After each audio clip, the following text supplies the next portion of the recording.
Il y a mort d'homme, effectivement, et il y a mort du meilleur ami de mon client, qui est bouleversé. Donc il n'est pour rien là-dedans. Il n'est pour rien là-dedans. Et l'enquête le déterminera.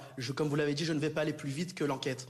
Le parquet de Nice a entre ses mains la direction de cette enquête. Monsieur Senazandotti, mon client, se tient prêt à être entendu et à donner toutes les informations utiles. L'autopsie déterminera les raisons de la mort de monsieur Gravel. Je vais vous dire une chose de plus. Monsieur Gravel, ses parents plutôt, sa mère et son frère, sont en étroite collaboration avec monsieur Senazandotti, mon client.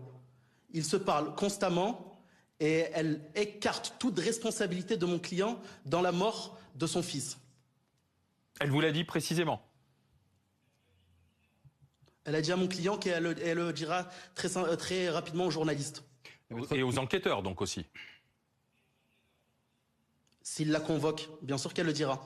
Ça veut dire que pour elle, de ce que vous savez, elle estime au regard des images, de ce qu'elle a vu et de ce qu'elle sait, de ce à quoi il se livrait, que les deux comparses n'y sont absolument pour rien. C'est exactement mon propos. Madame la mère du défunt était très souvent en contact avec mon client, notamment lors de différents lives. Elle appelait mon client et il y avait un jeu dans lequel elle devait l'insulter. Tu m'as pris mon fils, ainsi de suite. Mais tout cela n'était que mise en scène. Il est mignon, lui.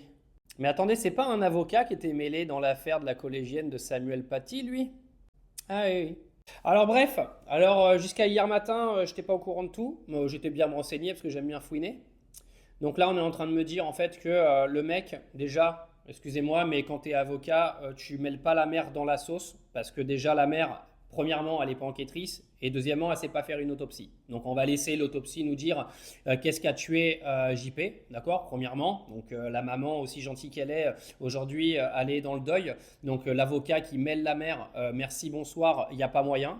Deuxièmement, si j'ai bien compris, JP était handicapé. Donc pénalement, ça va être une autre histoire pour monsieur l'avocat parce que un handicapé, malheureusement, il y a de la manipulation et probablement de l'abus de faiblesse.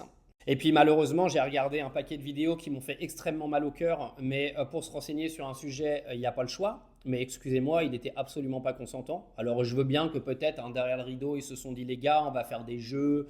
Le niveau de violence et le nombre de fois où le mec dit arrêtez, arrêtez, arrêtez et que les mecs continuent de lui mettre la tête sous l'eau, lui enrouler la tête de cellophane et lui mettre des énormes tartes dans la gueule, il était absolument pas consentant les gars. Donc vous pouvez me raconter ce que vous voulez, il n'était pas consentant. Et comme je dis, si le gars est handicapé, c'est de l'abus de faiblesse. C'est de la manipulation et il va falloir en répondre devant les tribunaux. Alors bien sûr, moi je suis pas enquêteur.